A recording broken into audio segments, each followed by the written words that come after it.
Performance budgeting, निष्पादन बजटन। निष्पादन बजटन का अभिप्राय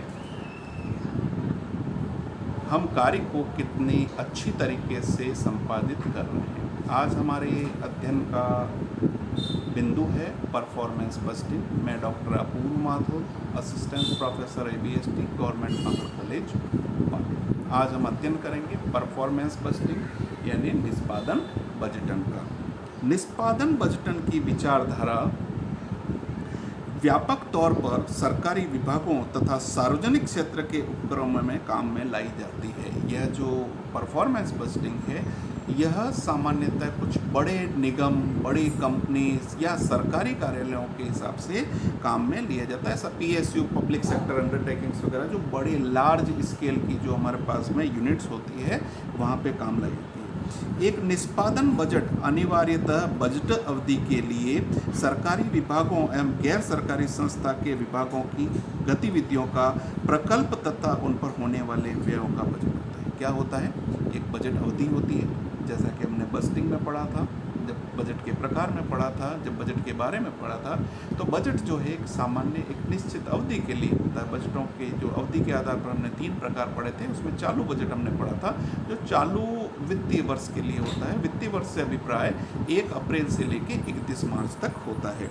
तो उस अवधि के लिए सरकारी विभागों या गैर सरकारी संस्था के विभागों की गतिविधि, क्या क्या काम करेंगे वह, और उन पर होने वाले व्ययों का बजट होता है। अन्य बजटों की तुलना में निष्पादन बजट के जो मुख्य उद्देश्य होते हैं, वह नियोजन एवं गतिविधि के बीच एक श्रृंखला बनाना है। जो हमने प्लानिंग की है और जो एग्जीक्यूशन किया है, उन दोनों के बीच के अंदर एक हमें सेतु का रूप में कार्य करना है, एक पुल के रूप में काम करना है, एक श्रृंखला के रूप में कार्य करता है, ताकि यह पता लगाया जा सके कि जो हमने प्लानिंग की थी वैसा का वैसा कार्य हुआ है अथवा नहीं हुआ है। और यदि हुआ है तो अच्छी बात है, परफॉर्मेंस अच्छी है, और यदि नहीं हुआ है तो किन कारणों की वजह से नहीं हुआ है, उन कारणों की पहचान करना, उनका हमें विचलनों को ज्ञात करना होगा। दूसरा उद्देश्य नियंत्रण एवं प्रतिवेदन हेतु अधिक सर्वमान्य आधार की व्यवस्था करना, कंट्रोलिंग। यदि हमने जो प्लानिंग की है, प्लानिंग को एग्जीक्यूशन कर रहे हैं, उस एग्जीक्यूशन समय समय पर होता रहे या नहीं हो रहा है।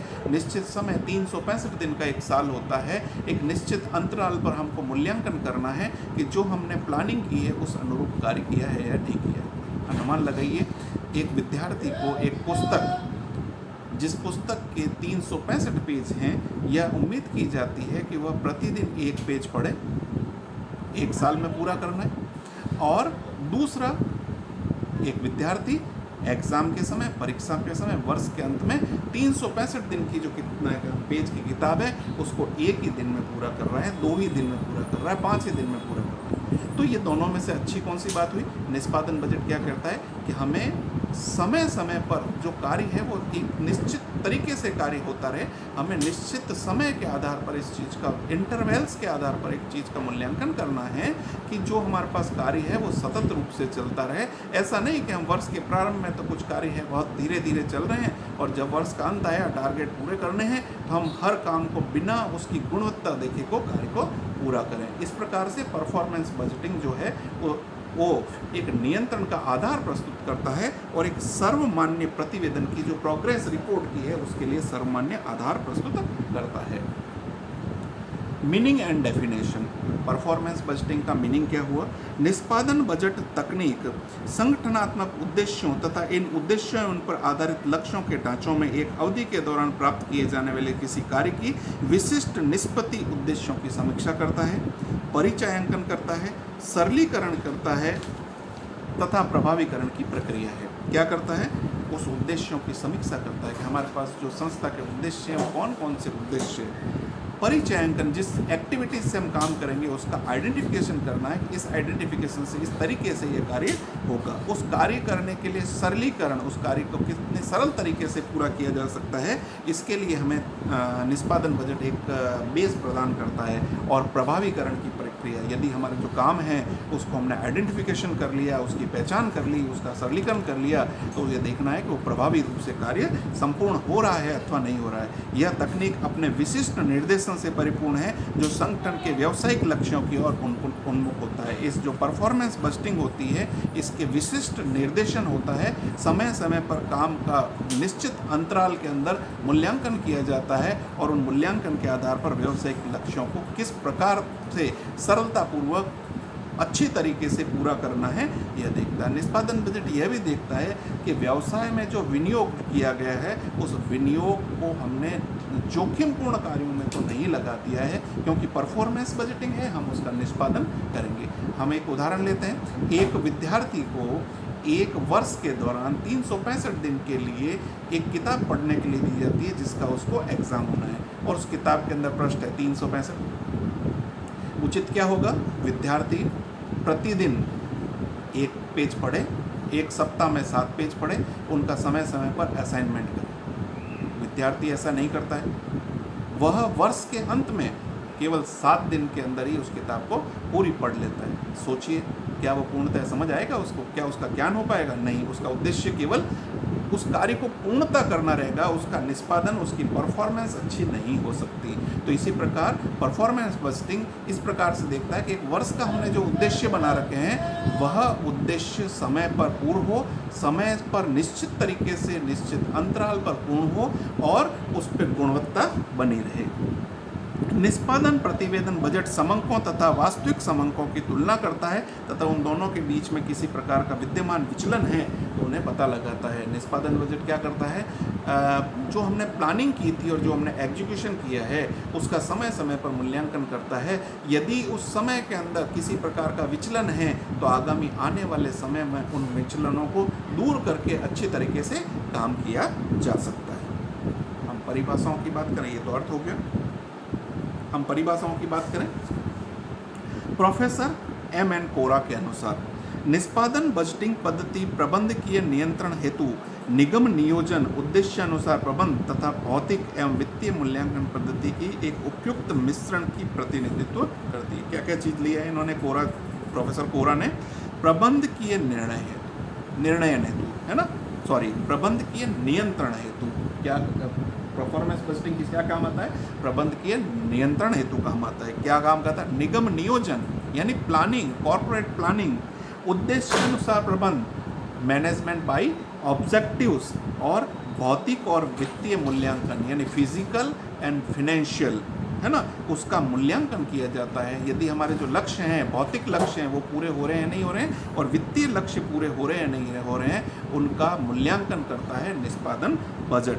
और इन सभी चीज़ों का क्या चीज़ हो गया? प्लानिंग, मैनेजमेंट बाय ऑब्जेक्टिव्स और फिजिकल एंड फाइनेंशियल इवैल्यूएशन, इन सभी का एक उचित मिश्रण जो है वो परफॉर्मेंस बस्टिंग। वो बहुत अच्छी परिभाषा दी गई है।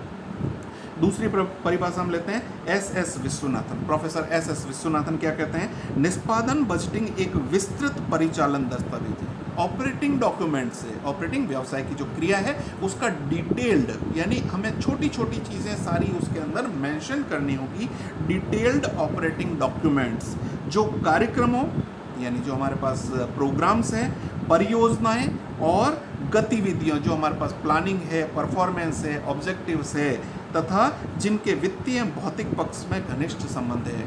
यानी ये भी क्या कह रहे हैं? फिजिकल परफॉर्मेंस और फिनेंशियल परफॉर्मेंस, उन दोनों का एवोल्यूशन करते हैं, उन दोनों की प्लानिंग करते हैं के रूप में विचारित, प्रस्तुत एवं क्रियान्वित किए जाना है। यानी विश्वनाथन साहब और कोरा साहब क्या कहते हैं कि जो हमारे पास परफॉर्मेंस बजटिंग है ये एक प्लानिंग का पार्ट है, मैनेजमेंट बाय ऑब्जेक्ट का पार्ट है, फिजिकल एंड फाइनेंशियल इवैल्यूएशन का पार्ट है कि हमारे जो लक्ष्य हैं वो पूरे हो रहे हैं या नहीं हो रहे हैं। निरंतर रूप से लक्ष्यों के प्रति हमें जागरूक रहना होगा। वर्ष के अंत में लक्ष्यों की पूर्ति नहीं करना है कि जैसे ट्रांसपोर्ट डिपार्टमेंट के देखते हैं, हम क्या देखते हैं कि मार्च का टारगेट दिया हुआ है, अब देखेंगे जगह जगह पुलिस वाले खड़े हैं और चालान बना रहे हैं। वो वर्ष भर भी किया जाना चाहिए, लेकिन परफॉर्मेंस बस्टिंग का पूर्णतया पालन नहीं करना। यदि परफॉर्मेंस बस्टिंग का पूर्णतया पालन किया जाता है तो निरंतर रूप से कानून व्यवस्था भी सुधरेगी और वित्तीय और भौतिक लक्ष्य भी पूरे होंगे। यदि हमारे पास परफॉर्मेंस बजट नहीं है तो अधिकांशतः जगह हम देखते हैं कि वर्ष के अंत में टारगेट पूरे करने हैं, दैट इज जस्ट हमें जो वर्ष पूरे भर के अंदर काम नहीं किया है उसको एक वर्ष के अंत के अंदर, क्योंकि हमें काम पूरा करना है इसलिए हमको उस कार्य को कर रहे हैं, ऐसा परफॉर्मेंस बस्टिंग में नहीं चलता है। परफॉर्मेंस बस्टिंग के अंदर हमें निरंतर रूप से कार्य करते रहना पड़ता है, उस कार्य का तुलना करनी पड़ती है, उस कार्य का इवैल्यूएशन या मूल्यांकन करना पड़ता है। किससे? मूल्यांकन करने के बाद में हम नियोजन से उसकी तुलना करते हैं, और जहाँ जहाँ जैसा जैसा जो हमारे पास भौतिक और वित्तीय लक्ष्यों के अंदर विचलन होता है, उन भौतिक और वित्तीय लक्ष्यों को हमें पूरा करने के लिए विचलनों को दूर करना होता है। आगामी अवधि के अंदर उन्हें सुधारात्मक कदम उठाने पड़ते हैं। नेक्स्ट हम बात करेंगे परफॉर्मेंस बस्टिंग के उद्देश्य क्या है, ऑब्जेक्टिव्स क्या है। परफॉर्मेंस बस्टिंग के उद्देश्य प्रत्येक क्रिया के प्रत्येक चरण पर तथा संगठन के प्रत्येक स्तर पर समीक्षा करना तथा ताकि अल्पकालीन तथा दीर्घकालीन उद्देश्यों की प्रगति नापी जा सके।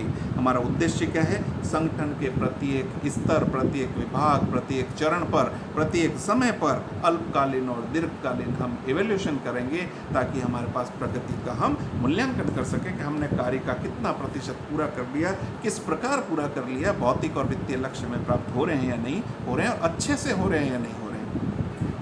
प्रत्येक कार्यक्रम, परियोजना अथवा गतिविधि के भौतिक एवं वित्तीय पहलुओं का अंतर संबंध ज्ञात करना। जो हम कार्यक्रम कर रहे हैं, जो हमारे पास प्लानिंग चल रही है, जो हम एग्जीक्यूशन कर रहे हैं, उनका हमारे पास भौतिक और वित्तीय पहलुओं के अंतर संबंधों को हमको ज्ञात करना होता है।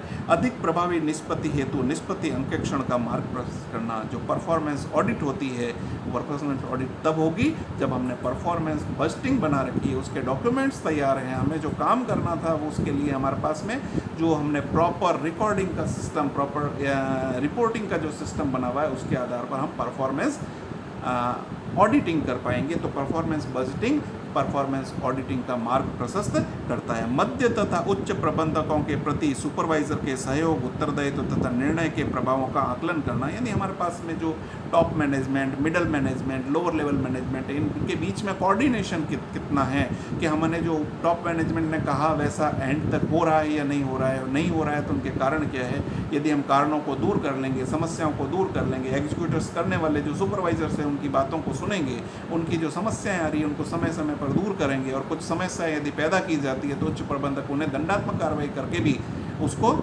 सुधारात्मक कदम उठाएंगे, ताकि काम यदि वास्तविक रूप से किसी समस्या है तो उस समस्या का दूर किया जाए, और यदि काल्पनिक रूप से किसी समस्या का या भय या हवा खड़ा कर रखा है तो उच्च प्रबंधक उस पर कार्रवाई करके उनको उस आधार पर एक चीज़ करिए। जैसे हमने बहुत सिंपल सी बात करते हैं, एमआर की बात या मेडिकल रिप्रेजेंटेटिव, सेल्स रिप्रेजेंटेटिव, इनको महीने के टारगेट दिए जाते हैं। ये कहा जाएगा साल भर में आपको 1 लाख यूनिट बेचनी है, हर व्यक्ति सोता रहेगा, देखेगा मार्च के महीने में पूरा करेंगे। लेकिन उनके कहा जाता है कि 1 लाख यूनिट है, महीने की 10,000 होनी चाहिए, और सप्ताह की यदि आपको कहा जाए तो 2,500 यूनिट या 3,000 यूनिट आपके पास दी जाए। जिस समय मौसम ज़्यादा उपयुक्त है, व्यावसायिक एनवायरनमेंट ज़्यादा उचित है, उस समय टारगेट ज़्यादा होंगे ताकि आसानी से पूरे कर सकें। तो समय समय पर यदि हमने इवैल्यूएशन कर रखा है तो उस वर्ष का जो टारगेट है वो पूरा हो जाएगा। वार्षिक योजनाओं तथा बजटों को अल्प एवं दीर्घकालीन योजनाओं के उद्देश्यों की पंक्ति में लाना। अब जो वार्षिक योजना है उस योजना को हमको अल्प योजना में बदलना पड़ेगा। 1 वर्ष का जो टारगेट है उसको 3-3 महीनों के 4 टुकड़ों में बांटना पड़ेगा। 3 महीनों के जो टारगेट है उन्हें 1-1 महीने के 3 टुकड़ों में बांटना पड़ेगा। 1 महीने का जो टारगेट है उसे 4 सप्ताह में बांटना पड़ेगा, और साप्ताहिक टारगेट को हमें दिन के रूप के अंदर बांटना पड़ेगा। उस समय बिजनेस एनवायरनमेंट को, व्यावसायिक अनुकूलताओं को भी ध्यान में रखना होगा। और यदि हमारे पास में पिछली बार का कोई, यदि हमने जो टारगेट दे रखा है उस टारगेट के अंदर किसी प्रकार का विचलन है तो हम उस विचलनों को भी दूर इसी माध्यम से कर पाएंगे। कार्यक्रम तथा भावी योजनाओं के संपूर्ण नियोजन तंत्र को तथा वित्तीय एवं भौतिक पहलुओं के अंतर्निहित लक्ष्यों को दिखाते हुए व्यापक क्रियात्मक विवरण, जैसे कि हमने इसमें विश्वनाथन सर की परिभाषा में पढ़ा था, डिटेल्ड जो हमारे पास के अंदर डेस्क्रिप्टिव रूप से विस्तृत, जो ऑपरेटिंग डॉक्यूमेंट के रूप में विस्तृत परियोजना दस्तावेज के रूप में परफॉर्मेंस बस्टिंग को तैयार करना पड़ेगा। एडवांटेज क्या है परफॉर्मेंस बस्टिंग? जैसा कि हमने अभी मीनिंग में देखा, डेफिनेशन में देखा, ऑब्जेक्टिव में देखा। तो मुख्य रूप से परफॉर्मेंस बस्टिंग के क्या एडवांटेज है कि हमने जो टारगेट तैयार करके, हमारे जो गोल्स तैयार हैं, हमारे जो लक्ष्य तैयार हैं, उन लक्ष्यों को हमें पूर्ति करने में आसानी होती है। परफॉर्मेंस बस्टिंग जो है वह वर्ष के अंत के अंदर मूल्यांकन नहीं करता है, बल्कि सतत रूप से मूल्यांकन करता है। इसका लाभ हमें प्राप्त होता है। नंबर पहला, इसमें गतिविधियों का कार्यात्मक आधार पर वर्गीकरण होने से निर्णय शीघ्रता से लिया जाता है, क्योंकि निर्णय करने में आसानी रहती है। ये काम करना है या नहीं करना है, करना है कि तो उसके लिए बहुत बड़ी हमें कोई डिस्कशन की आवश्यकता नहीं होगी, क्योंकि ऑलरेडी हम डिटेल्ड के अंदर हमने रिपोर्ट तैयार की है।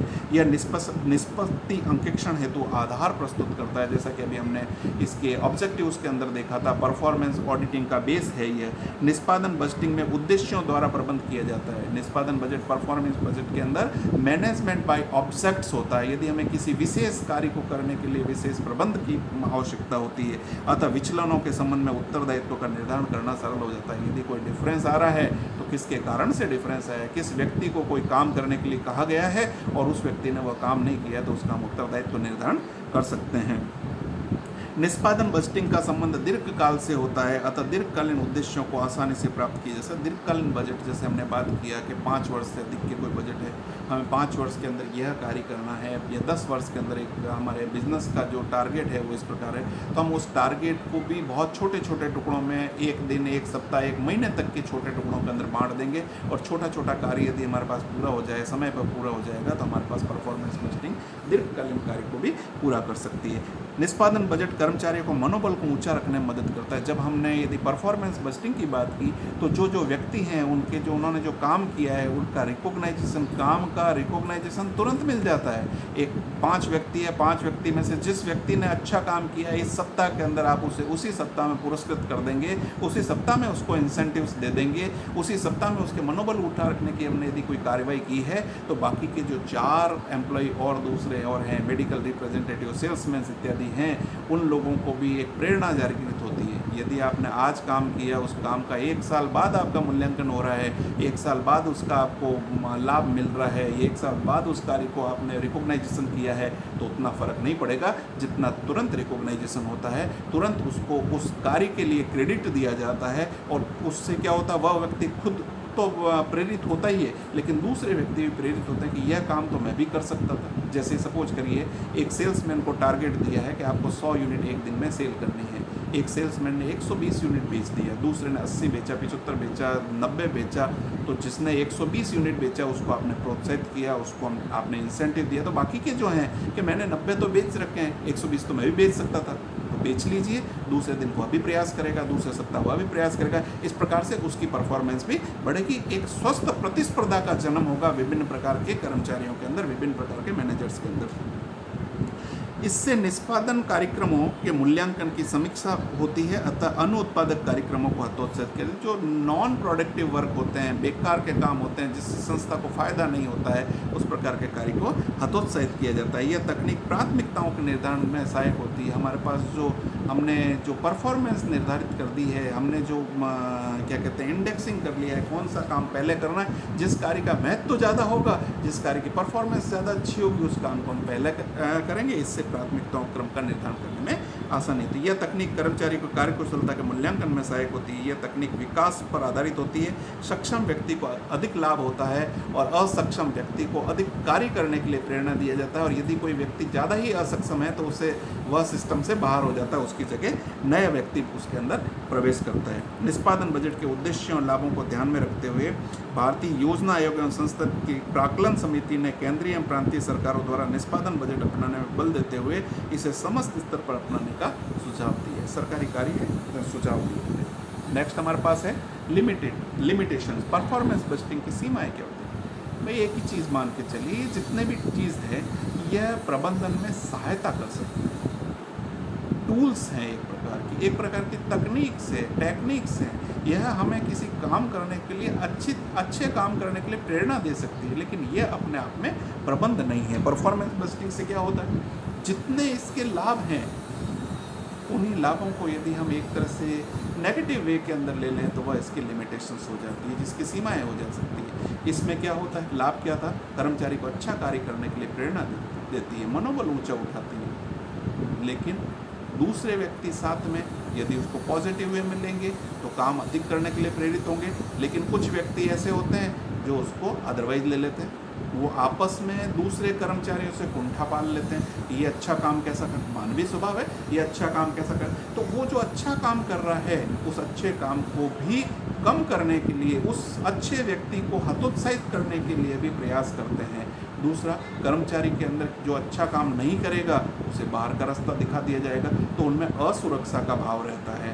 कभी भी उनको लगता है कि मैंने अच्छा काम नहीं किया है तो मुझे बाहर का रास्ता दिखा दिया जाएगा, भले मैं कितने ही साल से काम कर, हो सकता है कुछ समय दे दिया जाए, लेकिन अनप्रोडक्टिव पर्सन को कोई भी संस्था, कोई भी जो निगम है वो ज़्यादा लंबे समय तक नहीं झेल सकती। क्या कह रही है, बहुत सी गतिविधियों का ठीक प्रकार से मापन नहीं किया जा सकता। परफॉर्मेंस बस्टिंग के अंदर बहुत सी ऐसी गतिविधियाँ होती है जिनका हम मेजरमेंट्स नहीं कर सकते, फिजिकल मेजरमेंट्स नहीं कर सकते, हम उसका वित्तीय मूल्यांकन नहीं कर सकते। काम है, लाइसेंसिंग का काम है। सपोज करिए कि एक फैक्ट्री के अंदर किसी पर्यावरण की जो एनओसी लेनी है, अब एनओसी जो पर्यावरण की लेनी है वो पर्यावरण विभाग से प्राप्त होगी, उसमें कितना समय लगेगा। परफॉर्मेंस के अंदर एक व्यक्ति गया, किसी समय पे संयोग था, उसको 2 दिन के अंदर एनओसी मिल गई, दूसरे व्यक्ति से 2 महीने भी नहीं मिली। तो इसका मतलब ये नहीं कि 2 महीने जिसको मिली नहीं है या किसी कारणों से तो उसको फर्क मिला। कई योजनाओं में गुणात्मक मूल्यांकन संभव नहीं होता है। कानून, प्रशासन, पुलिस, शोध आदि गतिविधियों के लिए निष्पादन बजट अनुपयुक्त है क्योंकि इनके अंतिम परिणाम को नहीं नापा जा सकता। यह तकनीक मात्र साधन है, साध्य नहीं है। यह एक खर्चीली पद्धति है, अतः समय एवं धन की बर्बादी होती है। इस तकनीक के मूल्यांकन में बहुत अधिक समय व धन व्यतीत होने पर भी वास्तविक परिणाम की निश्चितता नहीं रहती है। प्रबंध के सहयोग के अभाव में इसे लागू नहीं किया जा सकता। Thank you.